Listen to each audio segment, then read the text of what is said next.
ನನ್ನ ಇನ್ಸ್ಟಾ ಮತ್ತು YouTube ಫ್ರೆಂಡ್ಸ್‌ಗೆ hi ಅಂತ ಹೇಳ್ತಾ ಇವತ್ತಿನ ನನ್ನ ಮಿನಿ ವ್ಲಾಗ್ ಸ್ಟಾರ್ಟ್ ಮಾಡ್ತಾ ಇದ್ದೀನಿ. ಬೆಳಗ್ಗೆ ಎದ್ದಿದ ತಕ್ಷಣ ನಮ್ಮ ಮನೆ ಎಲ್ರಿಗೂ ಬಿಸಿನೀರು ಕುಡಿಯೋ ಅಭ್ಯಾಸ. ಹಾಗಾಗಿ ನಾನು ಬಿಸಿನೀರನ್ನ ಇಟ್ಟಿರ್ತೀನಿ. ಮತ್ತು ನಾನು ರಾತ್ರಿನೇ ಕಿಚನ್ ಎಲ್ಲ ಕ್ಲೀನ್ ಮಾಡಿ ಮಲ್ಕೊಂಡಿರ್ತೀನಿ. ಏಕೆಂದರೆ ಕಿಚನ್ ಯಾವಾಗಲೂ ಕ್ಲೀನಾಗಿರಬೇಕಂತೆ, ಅದು ದೇವ್ರ ಮನೆ ಸಮಾನ ಅಂತೆ. ಹಾಗೆ ನಾನು ಬಂದು ಹಾಲಲ್ಲಿ ಸೋಫಾ ಎಲ್ಲ ಕ್ಲೀನ್ ಮಾಡಿ, ನನ್ನ ಮಗಳು ನೈಟೆಲ್ಲ ಫುಲ್ಲು ಆಟ ಸಾಮಾನೆಲ್ಲ ಆಡಿಟ್ಟಿರ್ತಾಳೆ. ಅದನ್ನೆಲ್ಲ ನೀಟಾಗಿ ಜೋಡಿಸಿ ಕ್ಲೀನ್ ಮಾಡಿ ಬೆಳಗ್ಗೆ ಎದ್ದರೆ ಅದೇ ಕೆಲಸ ಆಗೋಗುತ್ತೆ. ಸೋಫಾ ಎಲ್ಲ ನೀಟಾಗಿ ಕ್ಲೀನ್ ಮಾಡಿ ಆಯಿತು. ಹಾಗೆ ಬಿಸಿನೀರು ಇಟ್ಟಿದ್ದನ್ನು ಏನಾಯಿತು ಅಂತ ನೋಡೋಣ ಅಂತ ಬಂದೆ. ಬಿಸಿನೀರು ಕುದೀತಿತ್ತು. ಅದನ್ನು ನಾನೊಂದು ಗ್ಲಾಸ್ಗೆ ಹಾಕಿಟ್ಟು ಫಸ್ಟ್ ನಾನು ಬಿಸಿನೀರು ಕುಡಿದೇ ಬೇರೆ ಕೆಲಸ ಮಾಡಿದೆ. ಹಾಗೆ ಗ್ಲಾಸಿಗೆ ನೀರು ಹಾಕಿ ಕುಡ್ದು ಕಸ ಗುಡಿಸ್ಕೊಂಡು ಬರ್ತೀನಿ. ಏಕೆಂದರೆ ನಮ್ಮ ಮನೆ ಕಸ ಗುಡಿಸೋದಕ್ಕೆ ಮಿನಿಮಮ್ ಅಂದರೂ 1 ಅವರ್ ಬೇಕೇ ಬೇಕು. ಮೇಲಿಂದ ನಾನು ಕೆಳಗಡೆ ಕಸ ಗುಡಿಸ್ಕೊಬಂದೆ. ಹಾಗೆ ಒಂದು ಟಬ್ಬಲ್ಲಿ ನೀರು ತೊಗೊಂಡೆ, ಅದಕ್ಕೆ ಲೈಝಾಲ್ ಹಾಕಿದೆ. ಮತ್ತು ನಾನು ಉಪ್ಪು ಅರಿಶಿನ ಯಾಕೆ ಹಾಕ್ತಾಯಿದ್ದೀನಿ ಅಂದರೆ ಯಾವುದೇ ನೆಗೆಟಿವ್ ಎನರ್ಜಿ ಕೂಡ ನಮ್ಮ ಮನೆಯೊಳಗೆ ಬರಬಾರ್ದು ಅಂತೇಳಿ ಉಪ್ಪು ಅರಿಶಿನ ಹಾಕಿ ನಾನು ನಮ್ಮ ಮನೇಲಿ ನೆಲ ಒರೆಸೋದು. ಹಾಗೆ ನೆಲ ಎಲ್ಲ ಒರೆಸಿ ಆಯಿತು. ನಮ್ಮ ಅತ್ತೆ ರಂಗೋಲಿ ಬಿಡ್ತಾಯಿದ್ರು. ಹಾಗೆ ಅವ್ರನ್ನ ಮಾತಾಡಿಸ್ಕೊಂಡು ನಾನು ಒಳಗಡೆ ಸ್ನಾನ ಮಾಡ್ಕೊಬಂದು ದೇವ್ರ ಪೂಜೆ ಮಾಡೋಣ ಅಂತೇಳಿ ಎಲ್ಲ ಕ್ಲೀನ್ ಮಾಡ್ಕೊತಾ ಇದ್ದೀನಿ. ಕ್ಲೀನ್ ಎಲ್ಲ ಮುಗಿಸಿ ದೇವ್ರ ಪೂಜೆನೂ ಸ್ಟಾರ್ಟ್ ಮಾಡಿ ದೇವ್ರ ಪೂಜೆನೂ ಕೂಡ ಮುಗಿಸ್ದೆ ನಾನು. ಏಕೆ ನಾನು ದೇವಸ್ಥಾನಕ್ಕೆ ಹೋಗಬೇಕಿತ್ತು. ಹಾಗಾಗಿ ಬೇಗ ಬೇಗ ಪೂಜೆ ಮುಗಿಸಿ ತಿಂಡಿ ರೆಡಿ ಮಾಡೋಣ ಅಂತ ಹೇಳಿ ರೆಡಿ ಮಾಡಿದೆ. ನಾನು ದೇವಸ್ಥಾನಕ್ಕೆ 5 ಥರದ ಪ್ರಸಾದ ಮಾಡ್ಕೊಂಡು ಹೋಗ್ತೀನಿ ಅಂತ ಅಂದ್ಕೊಂಡಿದ್ದೆ. ಹಾಗಾಗಿ ನಾನು ಅದಕ್ಕೆ ರೆಡಿ ಕೂಡ ಮಾಡ್ಕೊತಾ ಇದ್ದೆ. ಪಾಯಸ ಮಾಡಿ, ಕೋಸಂಬರಿ, ಅವಲಕ್ಕಿ ಮತ್ತು ಬಾಳೆಹಣ್ಣು ಎಲ್ಲ ಪ್ರಸಾದ ಮಾಡಿ, ಕಡಲೆ ಹಿಟ್ಟು ಎಲ್ಲ ಪ್ರಸಾದ ಮಾಡಿ ದೇವರಿಗೆ ತಗೊಂಡು ಹೋಗೋಣ ನೈವೇದ್ಯ ಅಂತ ಹೇಳಿ, ಹಲ್ಕೀರ್ ಮಾಡೋದಕ್ಕೆ ಅಂತೇಳಿ ಶಾವಿಗೆ ಎಲ್ಲ ಹುರ್ಕೊಂಡು ಡ್ರೈ ಫ್ರೂಟ್ಸ್ ಎಲ್ಲ ಫಸ್ಟೇ ಹುರಿದಿಟ್ಕೊಂಡಿದ್ದೆ. ಎಲ್ಲ ರೆಡಿ ಕೂಡ ಆಗಿ ಶಾವಿಗೆ ಪಾಯಸ ಆಯಿತು. ಮಾವ ಬೆಳಗ್ಗೆನೇ ಹೋಗಿ ಮಾರ್ಕೆಟಿಗೆ ಹೋಗಿ ತರಕಾರಿ ಎಲ್ಲ ತಂದರು. ಅದನ್ನೆಲ್ಲ ಜೋಡಿಸ್ತಾಯಿದ್ರು ಅಜ್ಜಿ, ಮೊಮ್ಮಗಳು, ಮುತ್ತಜ್ಜಿ ಎಲ್ಲ ಸೇರಿಕೊಂಡು.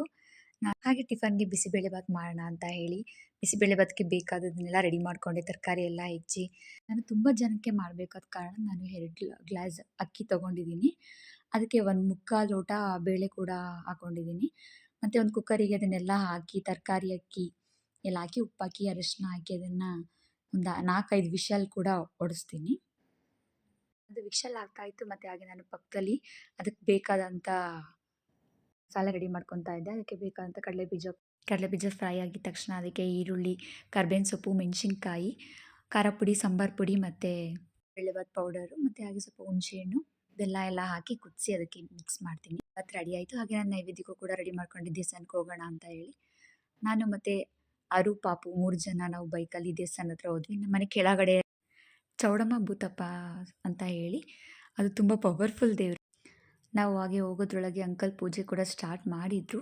ಮತ್ತು ನಾವು ಹೋದ್ಮೇಲೆ ಅವ್ರು ನಮಗೋಸ್ಕರ ಹೇಳಿ ಪೂಜೆ ಸ್ಟಾರ್ಟ್ ಮಾಡಿ ನಿಮಗೆ ಪೂಜೆ ಕೂಡ ಮಾಡಿಕೊಡ್ತಾರೆ.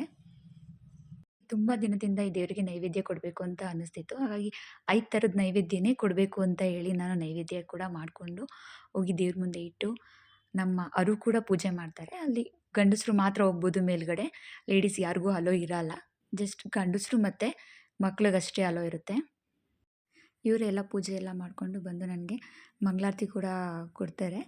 ಹಾಗೆ ನಾನು ಮಂಗಳಾರತಿ ತೊಗೊಂಡು ಅಲ್ಲಿದ್ದವರಿಗೆಲ್ಲ ಸ್ವಲ್ಪ ಹಾಗೆ ಪ್ರಸಾದ ಎಲ್ಲ ಕೊಟ್ಟು ನಾವು ಮತ್ತೆ ಮನೆಗೆ ಬರ್ತೀವಿ. ಹಾಗೆ ಇವತ್ತು ನಮ್ಮ ಆಫೀಸ್ ಪೂಜೆ ಇದೆ. ಹಾಗಾಗಿ ನಾವೆಲ್ಲರೂ ಹೋಗ್ತಾ ಇದ್ದೀವಿ ಆಫೀಸ್ ಹತ್ರ. ನಾನು, ನಮ್ಮ ಅತ್ತೆ, ಪಾಪು, ಅಜ್ಜಿ, ಅರು. ನಮ್ಮ ಆಫೀಸ್‌ನ ಶಿಫ್ಟ್ ಮಾಡಿದ್ವಿ. ಆ್ಯಕ್ಚುಲಿ ಜಿ ಎಂಟರ್ಪ್ರೈಸಸ್ ಅಂತ ನಮ್ಮದು ಸರ್ವಿಸ್ ಸೆಂಟ್ರ್ ಇದೆ. ಅದು ಫಸ್ಟು AIT ಸರ್ಕಲಲ್ಲಿತ್ತು. ನಾವಿವಾಗ ಅದನ್ನು ಬಸ್ ಸ್ಟ್ಯಾಂಡ್ ಹತ್ರ ನೇಕಾರ್ ಬೀದಿ ಅಂತ ಇದೆ. ನಾವೀಗ ಅಲ್ಲಿ ಕೂಡ ಓಪನ್ ಮಾಡ್ತಾ ಇದ್ದೀವಿ. ನಾವೀಗ ಹೊಸ ಆಫೀಸ್ ಹತ್ರ ಹೋಗ್ತಾ ಇದ್ದೀವಿ. ಇನ್ನೇನು ಸದ್ಯದಲ್ಲೇ ರೀಚ್ ಆಗ್ತೀವಿ. ನಮ್ಮ ಆಫೀಸ್ ಬಸ್ ಸ್ಟ್ಯಾಂಡಿಂದ ಸ್ವಲ್ಪ ಮುಂದೆ ನೇಕಾರ್ ಬೀದಿ ಅಂತ ಇದೆ. ಅಲ್ಲಿ ಜಿ ಎಂಟರ್ಪ್ರೈಸಸ್ ಅಂತ. ಜಿ ಎಂಟರ್ಪ್ರೈಸಸ್ ಅಂತ ಅಂದರೆ ಜಿ ಅಂದರೆ ಗೋಪಾಲ್ ಶೆಟ್ಟಿ ಅಂತ, ಅದು ನಮ್ಮ ಮಾವನ ಹೆಸರು. ಎ ಅಂದರೆ ನಮ್ಮನೆ 3 ಜನದ್ದಾಗುತ್ತೆ. ಅನುಷಾ, ಅರುಣ್ ಮತ್ತು ನಮ್ಮ ಅತ್ತೆ ಹೆಸರು ಆಶಾ ಅಂತ. ಹಾಗೆ ಒಳಗೆ ಬರ್ತೀವಿ. ನಮ್ಮ ಅತ್ತಿಗೆ ಕೂಡ ಆಲ್ರೆಡಿ ಬಂದಿದ್ದರು. ನಾವೇ ಲೇಟಾಗಿ ಬಂದಿದ್ದು ಅಲ್ಲಿ ಆಫೀಸ್ ಹತ್ರ. ಪೂಜೆಗೆಲ್ಲ ರೆಡಿ ಮಾಡ್ಕೊತೀವಿ. ನಾನು, ನಮ್ಮ ಅತ್ತೆ, ಅತ್ತಿಗೆ ಎಲ್ಲ ಸೇರಿ ಪೂಜೆಗೆ ಏನೇನು ಬೇಕೆಲ್ಲ ರೆಡಿ ಮಾಡ್ತಾ ಇದ್ವಿ. ನನ್ನ ಮಗಳು ಅವ್ರ ತಾತನ ಜೊತೆ ಆಟ ಆಡ್ತಾ ಇದ್ಲು. ಅವಳು ಸುಮ್ಮನೆ 1 ಸೆಕೆಂಡು ಇರಲ್ಲ. ಅವ್ರ ತಾತ ಕೂಡ ಅಷ್ಟೇ, ಅವಳಿಗೆ ಯಾವಾಗಲೂ ತರಲೆ ಮಾಡ್ತಾನೆ ಇರ್ತಾರೆ. ಹಾಗೆ ತುಂಬ ಚೆನ್ನಾಗಿ ಆಟ ಆಡಿಸ್ತಾರೆ ಅವಳನ್ನು. ಎಲ್ಲರೂ ಬಂದರು. ಅವಳು ಕೂಡ ತುಂಬ ಆಟ ಆಡ್ತಾನೇ ಇದ್ಲು. ಮತ್ತು ನಾವು ಆಂಜನೇಯ ಸ್ವಾಮಿ ಭಟ್ರು ಅಂತ ಹೇಳಿ ಚಿಕ್ಕಮಂಗ್ಳೂರಲ್ಲಿದ್ದಾರೆ.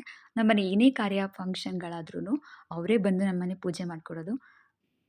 ಪೂಜೆಗೆ ಏನೇನು ಬೇಕು ಅಂತೇಳಿ ಎಲ್ಲದಕ್ಕೂ ಅವರು ರೆಡಿ ಕೂಡ ಮಾಡ್ಕೊತಾ ಇದ್ದಾರೆ. ನಾವು ಅವರಿಗೆ ಏನೇನು ಬೇಕಂತ ಎಲ್ಲ ಕೇಳಿ ಹೆಲ್ಪ್ ಮಾಡ್ತಾ ಇದ್ವಿ. ಮತ್ತು ಅಕ್ಷತೆಗೆ ನಾವು ನೀರಾಕಿ ಕಲಿಸ್ತಾ ಇದ್ವಿ. ಅಕ್ಷತೆಗೆ ಆ್ಯಕ್ಚುಲಾಗಿ ನೀರಾಕಿ ಕಲಿಸ್ಬಾರ್ದಂತೆ. ಒಂದು 2 ಡ್ರಾಪ್ಸ್ ಆಯಿಲ್ ಹಾಕಿ ಅದಕ್ಕೆ ನಾವು ಅರಿಶಿನ ಹಾಕಿ ಕಲಿಸ್ಬೇಕಂತೆ, ಅದು ದೇವರಿಗೆ ಶ್ರೇಷ್ಠ ಅಂತೆ. ಹಾಗೆ ಅವರು ಅದನ್ನು ಅದೇ ಥರ ಮಾಡಬೇಕಂತ ನಮಗೆಲ್ಲ ಹೇಳಿದರು. ಮತ್ತು ಅವ್ರು ಪೂಜೆಗೆಲ್ಲ ರೆಡಿ ಮಾಡಿಕೊಂಡ್ರು. ಆಲ್ರೆಡಿ ಟೈಮ್ ಆಗಿತ್ತು ಅಂತೇಳಿ ಬೇಗ ಬೇಗ ಮಂತ್ರ ಎಲ್ಲ ಹೇಳಿ ಐನೂರು ಬೇಗ ಪೂಜೆಯನ್ನು ಮುಗಿಸ್ತಾರೆ.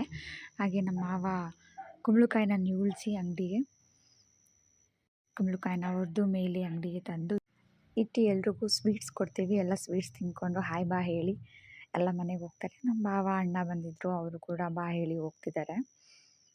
ಇನ್ನೊರಿಗೆ ಸ್ವೀಟ್ ಕೊಡಬೇಕು, ಬಟ್ ಅವರೇ ನನಗೆ ಕೊಟ್ಟು ಹೋಗ್ತಾರೆ. ಇವ್ರು ನಮ್ಮ ಅಜ್ಜಿ, ಅತ್ತೆ, ಆರು, ಹಾಗೆ ಮಾವ ಎಲ್ಲರೂ ಹಾಯ್ ಹೇಳಿ ಎಲ್ಲ ಸ್ವೀಟ್ ತಿಂದ್ಕೊಂಡು ಪೂಜೆ ಎಲ್ಲ ಮುಗಿದಿತ್ತು. ಆವಾಗ ನವ್ಯ ಮತ್ತು ಅಮ್ಮ ಚನ್ನರಾಯಪಟ್ಟಣದಿಂದ ಚಿಕ್ಕಮಂಗ್ಳೂರಿಗೆ ಬರಬೇಕಲ್ಲ, ಹಾಗಾಗಿ ಲೇಟ್ ಆಗುತ್ತೆ ನಮ್ಮ ಅತ್ತಿಗೆಯವರು.